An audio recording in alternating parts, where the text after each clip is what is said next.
Welcome to the Money Hour with host Tina Mitchell. Tina Mitchell, MLO 145420, is a licensed loan originator with Highlands Residential Mortgage Limited, NMLS 134871. The views expressed by the speakers on the following program are those of the speakers and do not necessarily reflect the views of Highlands Residential Mortgage Limited, nor are they necessarily endorsed by Highlands Residential Mortgage Limited. Now, in the studio, local mortgage expert, Tina Mitchell. Welcome to the Money Hour at 11:50 a.m. KKNW, the Saturday, May 21st show. You can also listen to my podcast, Facebook premiere, or on my show YouTube channel. In addition, for more information on upcoming events, you can go to tinamitchellevents.com. I am your host and local mortgage expert, Tina Mitchell, bringing in expert advice and inside knowledge on today's events and how they can impact your money. If you're hearing my show at a different time or day, you are listening to a rebroadcast. To connect with myself or the guests that I have on the show, please call 1-855-400-1150. Again, that's 1-855-400-1150, or you can go online to themoneyhour.com. And now the lineup for today's show, we'll be having a panel conversation with both of my guests, Jana Riggan, Newcastle Life magazine, and Dan Edwards, Keller Williams Everett. I'll also be having a conversation with Jana on business marketing, and my followed conversation with Dan, grow where you are watered. If you're not being watered, it may be time for a change. Also, if you're watching my show on our Facebook premiere or YouTube channel, I would like to take this opportunity to give a big thank you to my producer over at Hubbard Radio, Benny. Hi, Tina. And also my marketing director, Becky. Thank you, Tina. I definitely could not do the show without them. Everything that happens behind the scenes is a lot of work, and they do all of it. So thank you, Benny and Becky. Great information and great guests in studio. For more information on any topic discussed, please call the show at 1-855-400-1150. Again, that's 1-855-400-1150, or you can go online to themoneyhour.com. And now let's go ahead and start out the show as I do each week with a little bit of money chat. Money.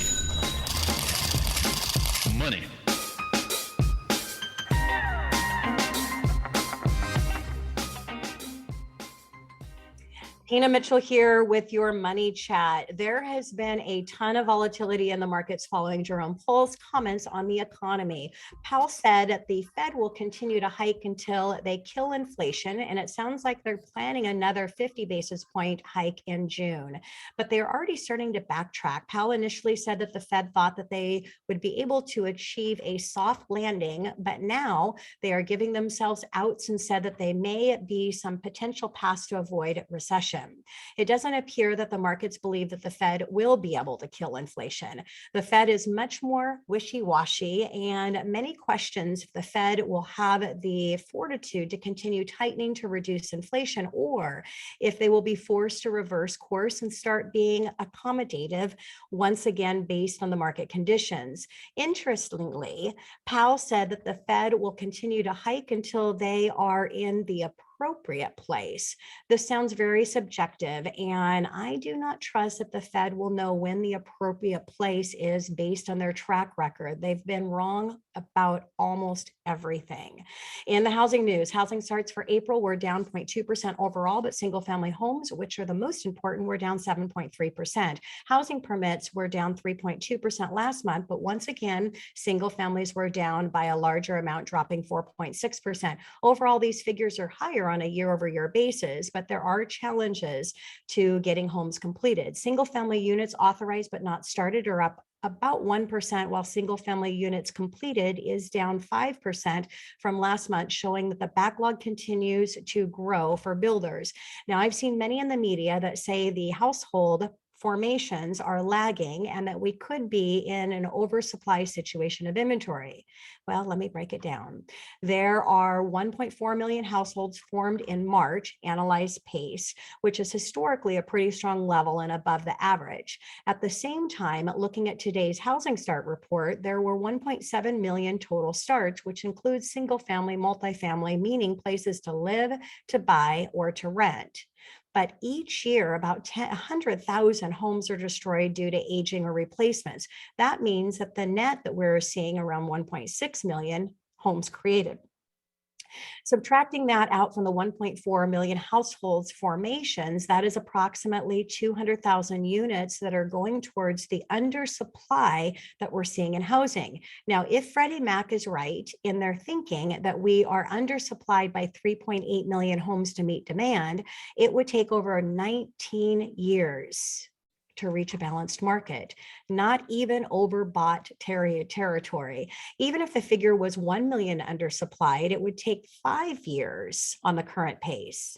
Now, important thing to know is that we know builders are not completing all of their homes, as evidenced by the growing backlog and new home sale reports showing that only a fraction of the for sale inventory is move-in ready. If you look at the completed homes in the same line of thinking, we are actually seeing a 200,000 home deficit, meaning that the undersupply is getting worse. Despite the media's best efforts to create fear, we are not seeing any sign of overbuilding or an undersupply. Home prices are higher, but people need a place to live. Now, if housing's too expensive, the only option is to rent. But as rents are pressured higher, it makes purchases look even better. And speaking of rents, CoreLogic reported that rents rose 13.6% year over year in March.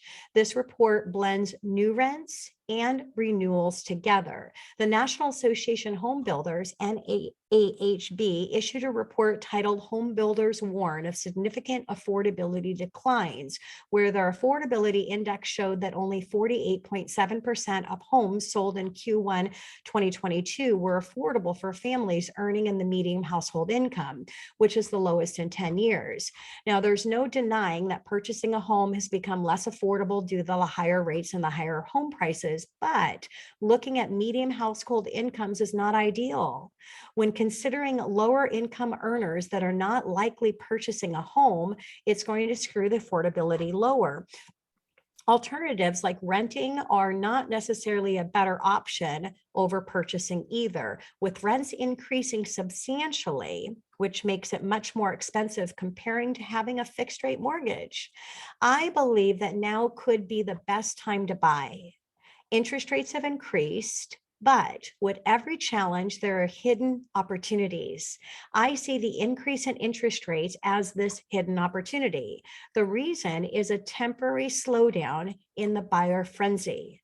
Some buyers have backed out of the market because of the increased rate shock. Not because they can't afford to buy, but because of the shock factor. The buyer traffic has slowed down a bit, so the crazy multiple offers have also eased up a bit. This is temporary because when the new rates become the new norm, which they will, the shock value will wear off and buyers will be flooding the market again. This is a temporary opportunity, and if buyers don't take action, it will be a definitely missed opportunity. Buy now while buyer traffic is down. And that is your money chat.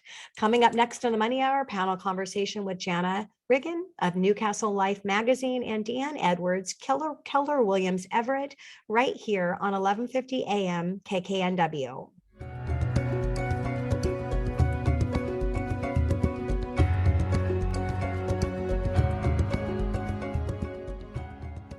You are listening to the Money Hour on 1150 AM KKNW, the Saturday, May 21st show. You can also listen to my show podcast, Facebook premiere, or you can catch my show on my show YouTube channel. In addition, for more information on upcoming events, go to tinamitchellevents.com.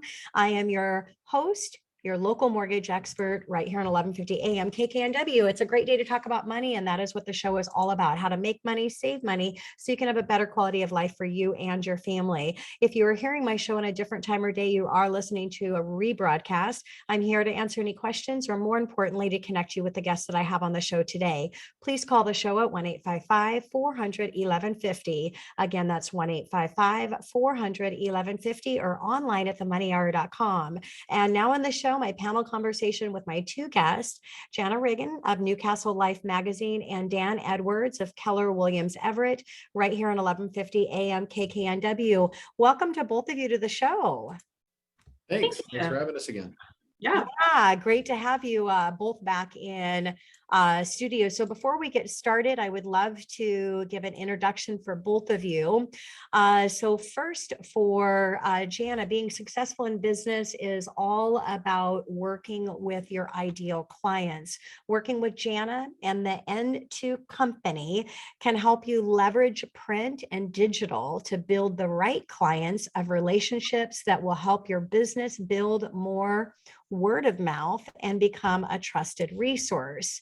And then a little bit about Dan Edwards, managing broker of the Eastside Real Estate team and team leader for Keller Williams PNW in Everett, a 16-year veteran of real estate in the real estate market. Dan brings to my show a wealth of information to help you through the challenges that are coming to the housing market.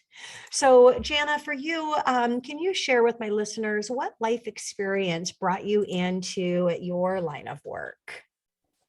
Well, I always like to think of myself as, remember that old Hair Club for Men commercial where he said, not only am I the president of the Hair Club for Men, but was also a client, or I'm also a client. I feel like that is true for me because I worked for private schools for about 15 years and I was a client of N2 Company and these magazines. And then 3 years ago, have my own magazine. So I have been on both sides of the fence, if you will.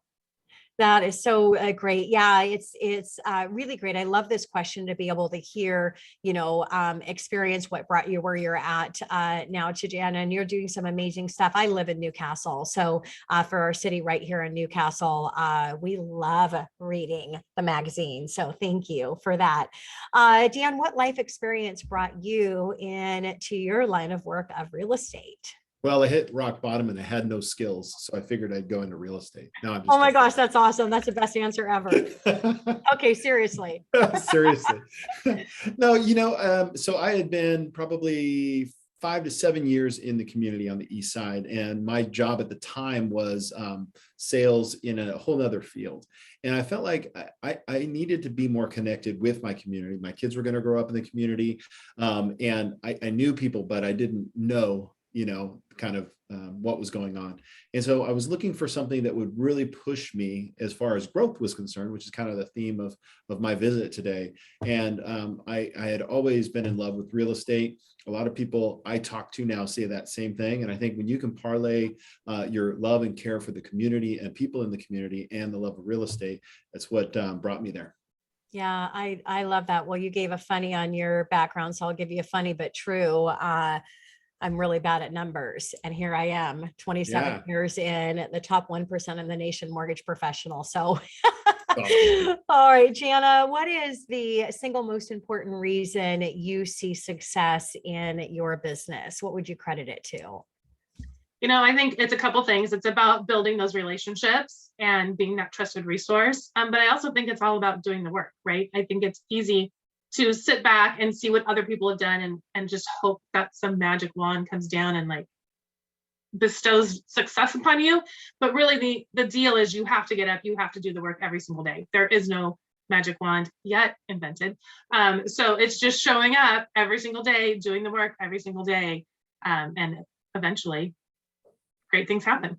Yeah, I have a personal mastery course that I've just created. If you're listening to the show right now, it's not on my events platform, but reach out to me. It's another complimentary. I do very well in mortgage. So all of my events, they're all complimentary. It's my way to give back to my community.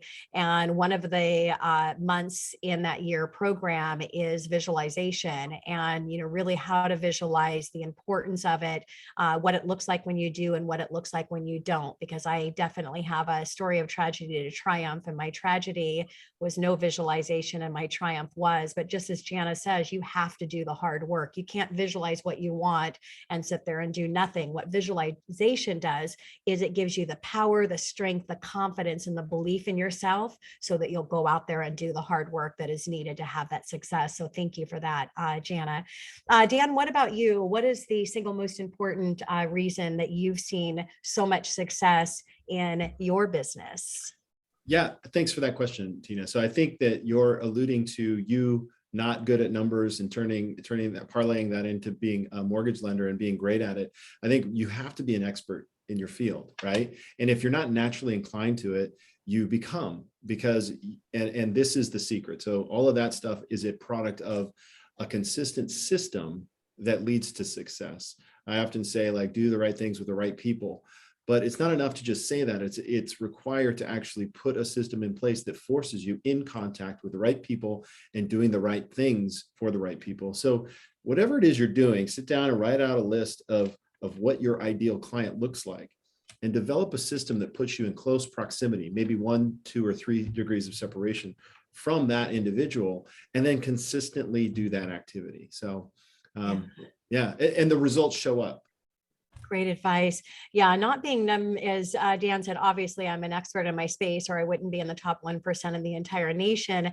But over a decade ago, took me halfway through my career, halfway plus, I hired a developing team to build out a mortgage software because I needed something easy to make it easy to educate, because it was hard for me to understand numbers. However, when I had a tool that I created that makes it very easy to understand the numbers, understand your options, so that you can make the best financial decision for you when it comes to your mortgage financing. So yeah, great advice, Dan. Jana, looking back, what is one thing that you might have done differently in your business and why? You know, that's an interesting question. I kind of wish sometimes I had started this earlier, but then at the same time, I think the path that you take is the path that you take to set you up for success. So I believe that you are where you are supposed to be when you're supposed to be there. Yeah. So I don't know that there's something that I would have done differently, because everything teaches me going forward, right? Every day is an improvement on what I was doing yesterday. So true. Yeah, great answer, Jana. What about you, Dan?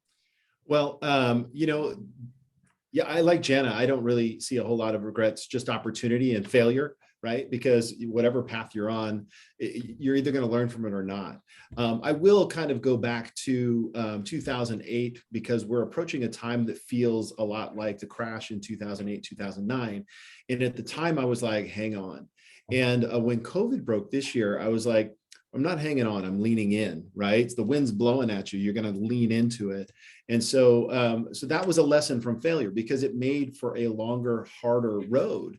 When there were a lot of people making a lot of money during the downturn because they were redoubling their efforts and activities. So if you're looking at the horizon and you're like, man, those clouds look bad, lean in, lean in. Yeah. And, mentioning the meltdown, the Great Recession of 2008, same thing. I hit a really hard time because I'd almost lost everything that I'd worked so hard for. Before then, the only thing that was important to me was success and money. And in that space is when I created all my personal mastery to figure out what I was going to do, how I was going to get myself out of this downward spiral of negativity.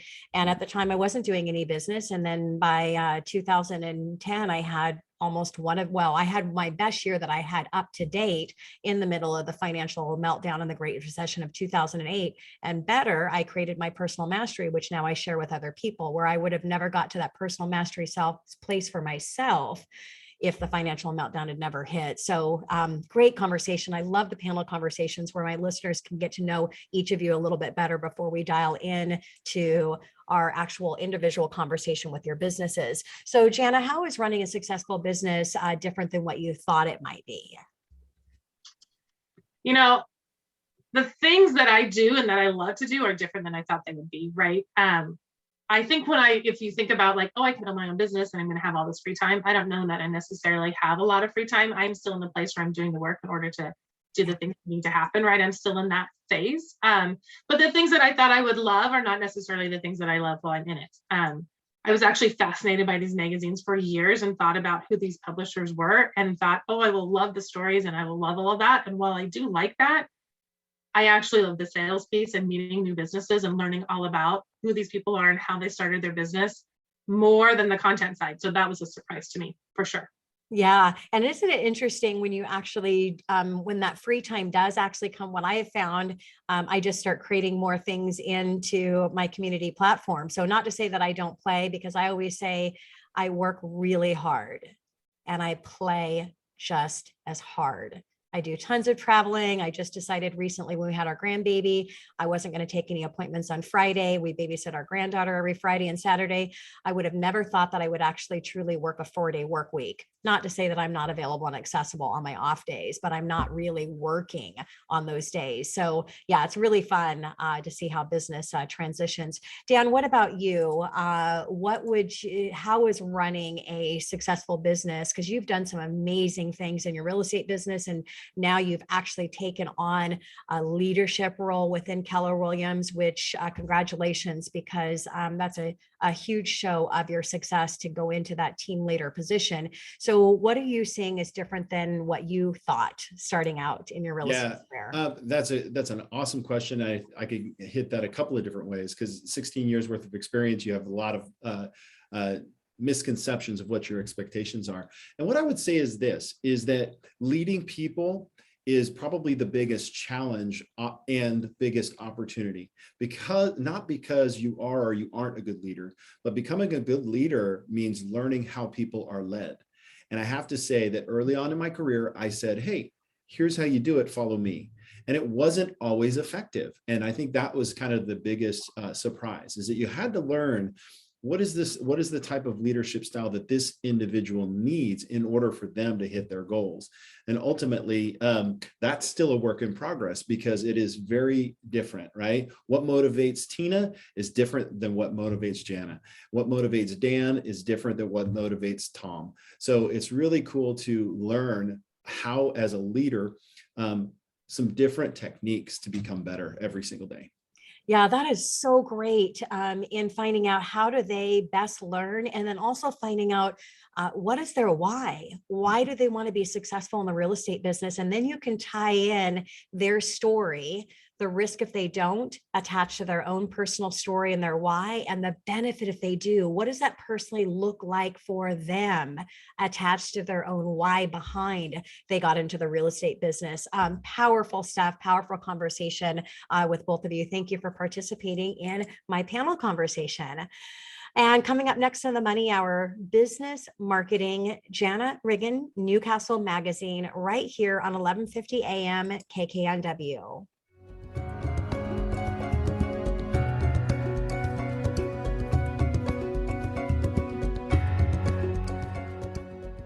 You are listening to the Money Hour at 1150 AM KKNW, the Saturday, May 21st show. You can also listen to my show podcast, Facebook premiere show, or you can catch my show on my show YouTube channel. In addition, for more information on upcoming events, you can go to tinamitchellevents.com. I am your host and local mortgage expert, Tina Mitchell. I'm here to help you build a strong financial blueprint, 1 week and one show at a time. If you are hearing my show at a different time or day, you are listening to a rebroadcast. I'm here to answer any questions or connect you with the guests that I have on the show today. Please call the show at 1-855-400-1150. Again, that's 1-855-400-1150, or online at themoneyhour.com. And now in studio, Jana Riggan, Newcastle Life Magazine, business marketing, right here on 1150 AM KKNW. Jana, really excited to have you back into studio and have a conversation about marketing, how to best get results, and what you're doing for our community by helping local business owners through your magazine. So what is the difference between lead generation and branding? Yeah, so this is something that a lot of businesses, I think, struggle to really understand. Lead generation is when you're getting in front of people who need your services right then, right? So I need a roof. There's water coming through onto my floor. I'm going to Google roofers, and a bunch of them are going to show up. And typically what happens is those roofers are spending some money on advertising for that person who's looking for a roofer right then. I have talked to people who spend anywhere from $45 per click on that ad. I talked to somebody who spends $175 when you're doing that. So that lead generation can be really expensive. It is a great way though to get, I mean, if you have a leak in your roof, you need that to happen right away. So you do want to be in front of those clients. But branding is when somebody isn't just searching for a roofer, they are searching for your actual name. And that it's getting in front of people before they have that leak in the roof, so that when they have that leak in the roof and they're doing that Google search, your name pops up and they're like, yes, that is the person I want to use. I often think of it like if you're driving across the country and you're hungry, and let's say you have some kids in the back screaming, and you see McDonald's and you see Debbie's Diner, you know you can pull into a McDonald's, you know exactly what you can get, the menu is going to be the same, you know. Debbie's Diner might be way better, but you're going to Yelp review it, you're going to look it up, you probably aren't just going to swing in to that. So the branding is that McDonald's, it's that we know what that is all about, right?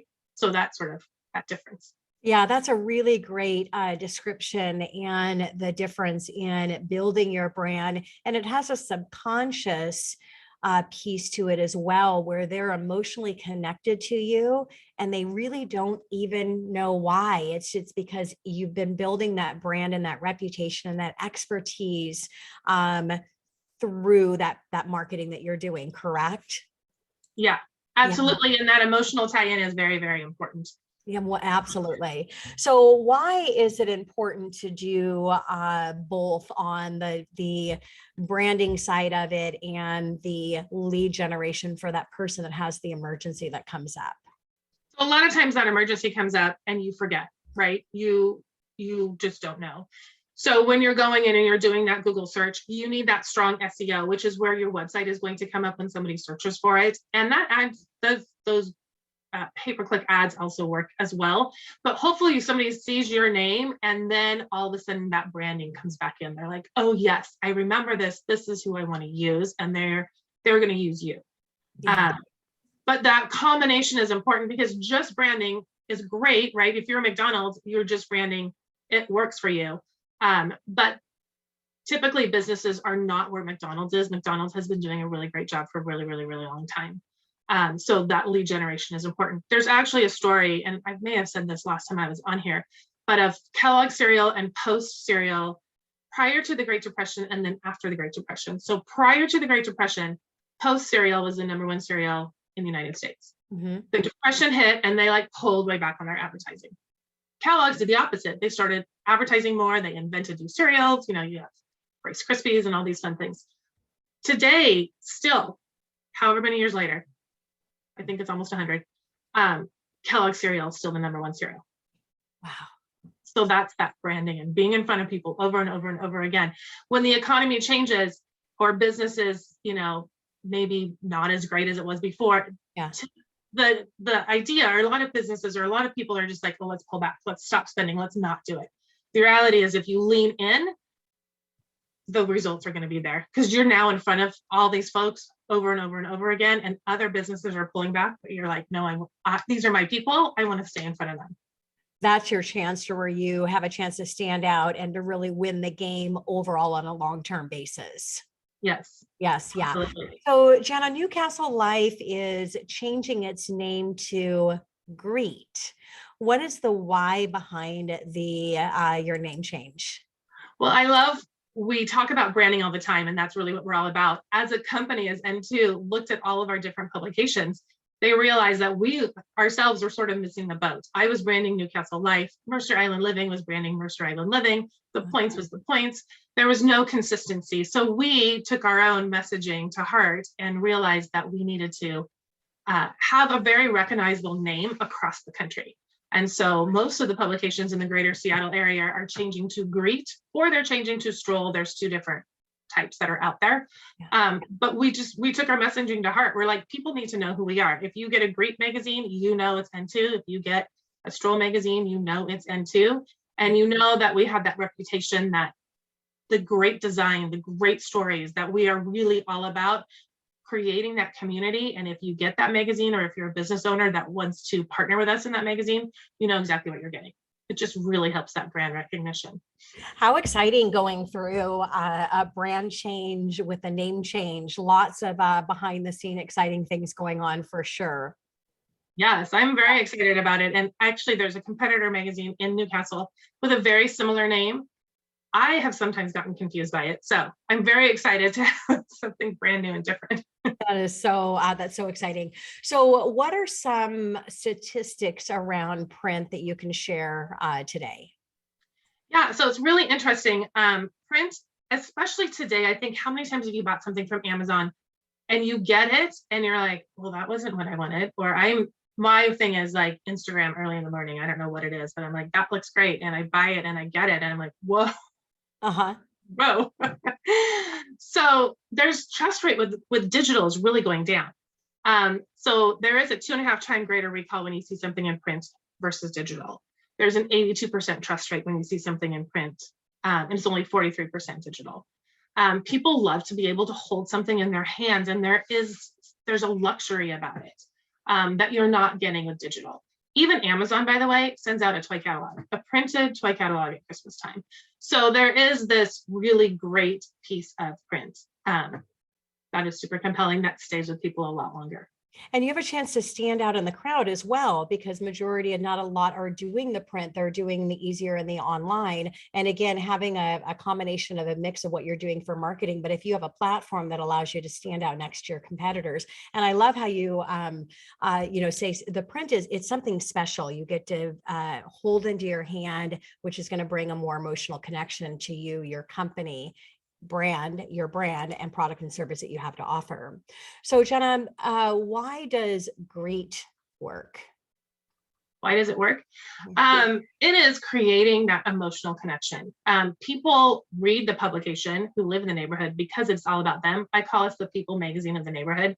So we tell the stories of the people who live in the community. And today, especially, people are losing community. You hear that over and over and over again. But we are creating that community.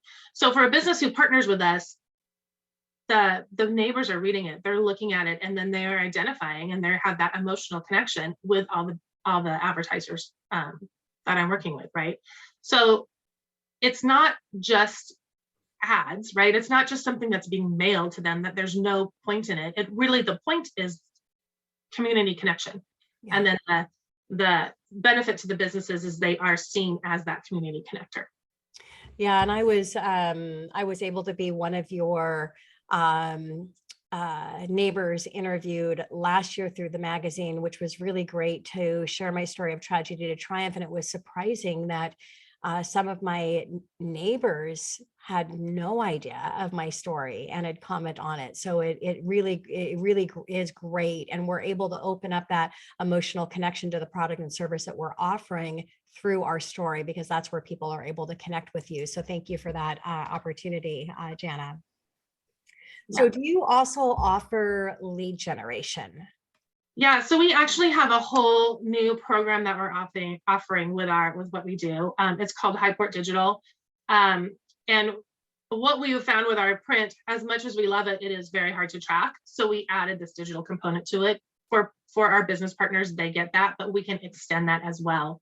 And what's different about what we do than what other agencies do is we actually have someone who manually is tracking. So what happens a lot of times is you have like an artificial intelligence and AI who's manning your pay-per-click or whatever. And they're saying, hey, it's interesting. If I type in Tina Mitchell and her ad, when somebody types that in, that ad, that's the number one, that works every single time, all day, every day.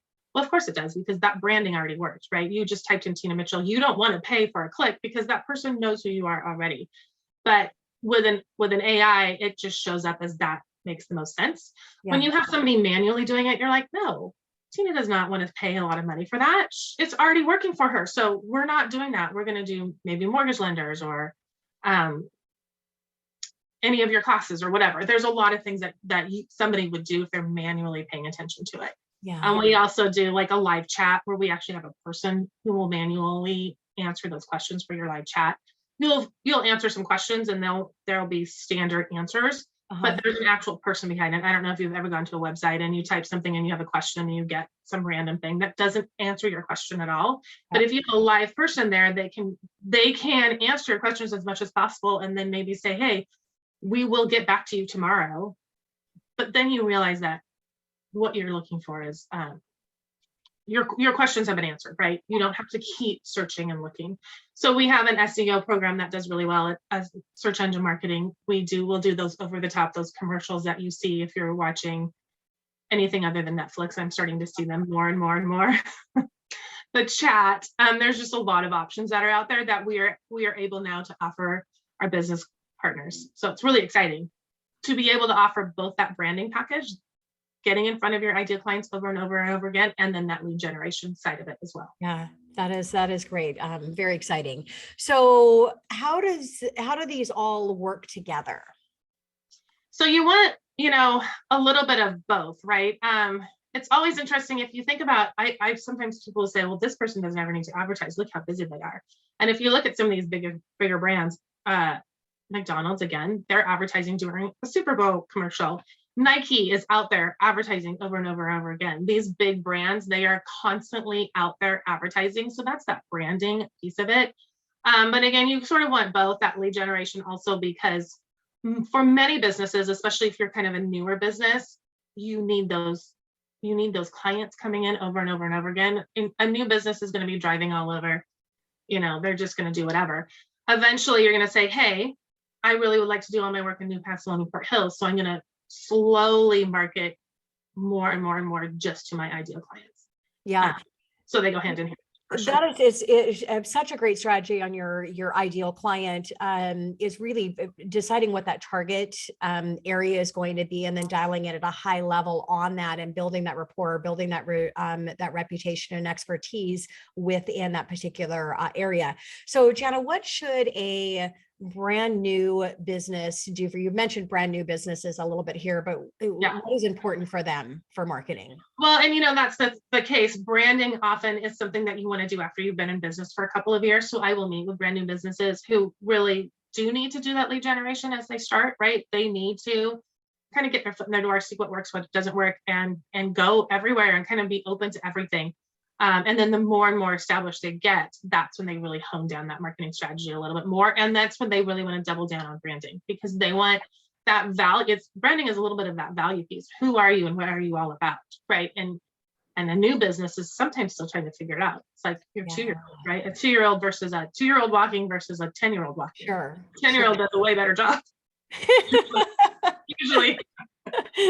All depends, right? So Jana, what about the established business then? What are they doing differently than the new business? So those established businesses really can do that marketing, that branding. That branding piece of it is so important because people already know who they are. So it's knowing, like, and trusting. Somebody read one day is like, if you meet a random person out on the street and they ask you ask them to go to coffee with you, they probably aren't going to do it, right?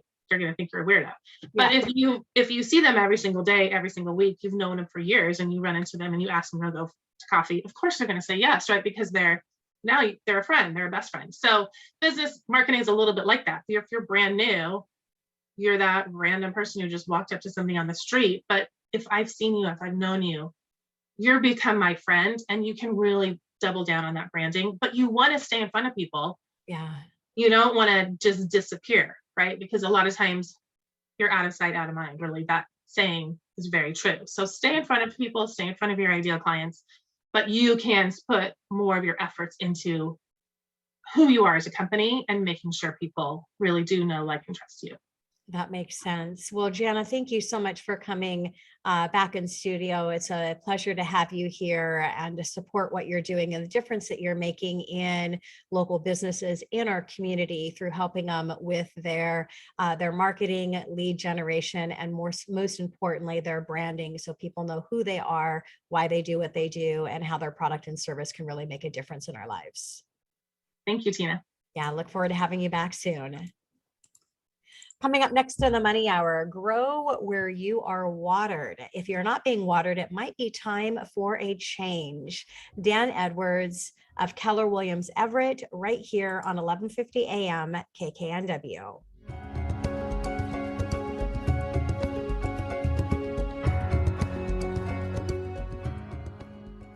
You are listening to the Money Hour at 11:50 a.m. KKNW this Saturday, May 21st show. You can also listen to my show podcast, Facebook premiere, or you can catch my show on my show YouTube channel. In addition, for more on my upcoming events, please go to tinamitchellevents.com. I am your host and local mortgage expert, Tina Mitchell. I bring into studio each week the best of the best experts in our local market on everything regarding your money. And now in studio, Dan Edwards, Keller William Everett. Grow where you are watered. If you are not being watered, it might be time for a change. Right here on 11:50 a.m. KKNW. Dan, welcome back into studio. Tina, it is so good to be here. Thank you so much for having me. Absolutely. And first time that I've had you on my virtual show because you were always going in person into studio.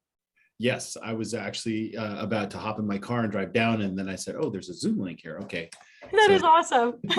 When you said you dress for in person, but we are in person. Yeah. We're just not in person, but we're seeing in person on the video for sure. Meaning I have pants on. Meaning I have pants on. Oh, like normally it would hilarious. be this anyways, but because we're going to be in person, I put pants on. Oh my gosh, I'm over here blushing, Dan.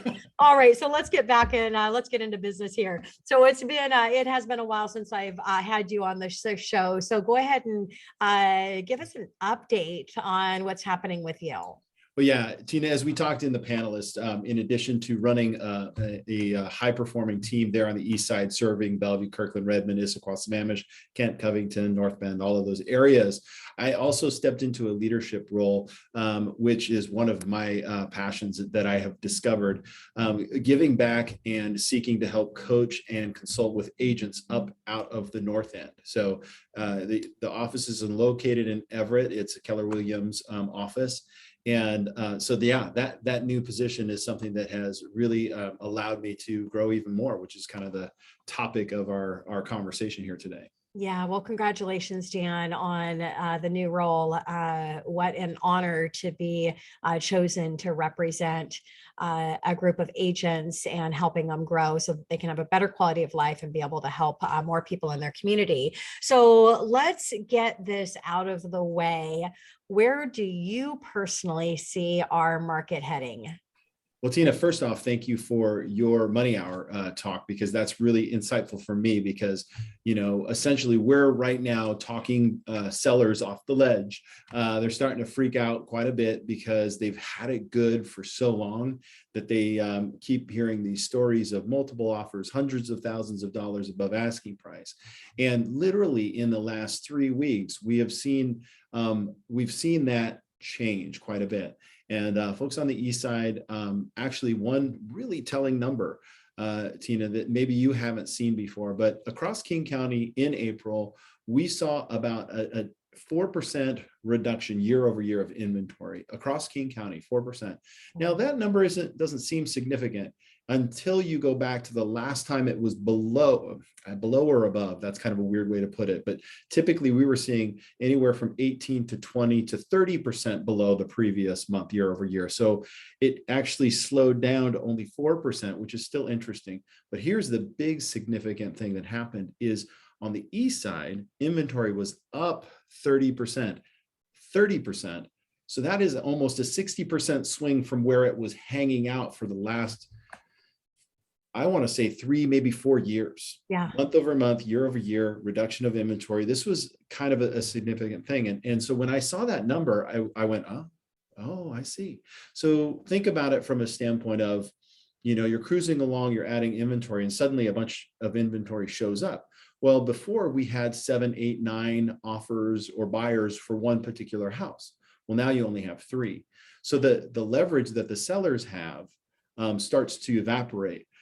But when you bring a seller 3 offers, when their neighbor just last week had 10, somehow you look like not a great of a real estate agent. But one of the things that they don't understand is the people that offered last week, well, one of them's gone, right? Yeah. And there was multiple houses, one of them's gone. So in a month, when you actually increase your inventory by 30%, it has that effect. And the interest rates, and I think what you said there was really telling, is it scared a lot of people. Yes. They pressed the pause button on their home search. They're thinking, oh no, what's happening here? And I think you're absolutely right too, is that then it's going to kind of get back to it. And the reason why is we are still at 0.7 months of inventory. So where I see it heading is it's going to require more of a professional approach to explaining what's happening. And so if you don't talk to somebody like Tina, if you don't dig into the numbers, you're going to look like a really bad agent.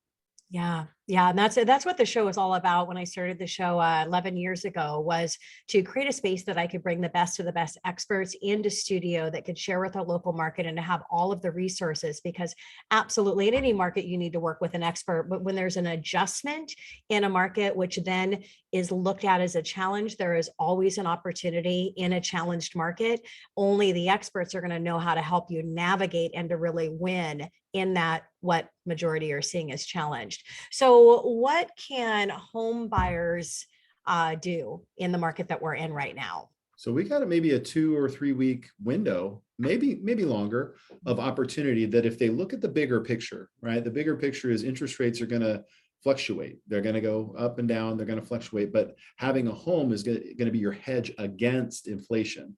It's going to be a hedge against increased in rates. So if you have a level headed and you're thinking, I want my kids in this school district, or I want to be able to have my commute time to this, buyers can take advantage of that burst of inventory and that pullback by other buyers. We just did this last week with one of my clients. There was nothing. Suddenly it was like, well, do we ask full asking price or do we escalate? I'm like, full asking price. Let's just keep it right there. We don't offer them anymore. So it was really cool because of that pop of inventory, they didn't have to bid and they got a home that they liked. So take advantage of this opportunity, buyers. If you're qualified, get after it. Absolutely. The hidden opportunity is going to be a missed opportunity if you don't take action right now, for sure. So let's go ahead and put your seller hat on, Dan. What should sellers be doing right now? Well, first off, get out of the fetal position. It's not the end of the world. However, I would say, I've always, when I work with sellers, the point is for your home to be compelling. I want you to have every reason to have everybody love your home. So we always pre-inspect properties, and we will continue to do that in this environment, because what you want to be as a seller is the belle of the ball. You want to be the best house on the block with the nicest everything that you possibly can. And more so as we head into a changing market. When you have competition, it's going to matter that you replace the carpet on this house. When you have competition, it's going to matter if you use high resolution pictures. I got to tell you, one of my clients took advantage of a listing because the listing agent used their iPhone to take pictures, and it didn't look great, but the house in person was great, but it wasn't drawing people. So sellers, you got to be compelling in this market and be prepared to wait 30 days, because that's actually a little bit more of a realistic marketing time as we head into this change. And, we're not in a balanced market. There's nothing to say that there's anything coming that we are going to be in a balanced market. We're still going to stay in a seller's market. It's just not the crazy of what we were in, which it's hard sometimes for sellers to hear, and even on the buyer side, that what's best for all of us and our economy is to really be in a balanced market. Yes. But I don't know how we're, what we're going to see that's going to get us in a balanced market. But anyways, and so Tina, let me tell this one quick story. Is of course. On one of our listings, we had a buyer that came in on Friday that was ready to go. They loved it, and there was no review offer on this property. And it was like, look, let's go. Let's get it. Full asking price, waive inspection, move forward. They thought about it. On Sunday, they finally said, okay, we'll write the offer. Somebody swooped in, paid above asking, and it was a done deal. And they lost out on an opportunity because they just were too uncertain. And it's not about being reckless. It's about having that confidence that you said. We haven't changed to a buyer's market. We are not close to a buyer's market. It's just the change that maybe confuses folks. So. Yes. Yeah.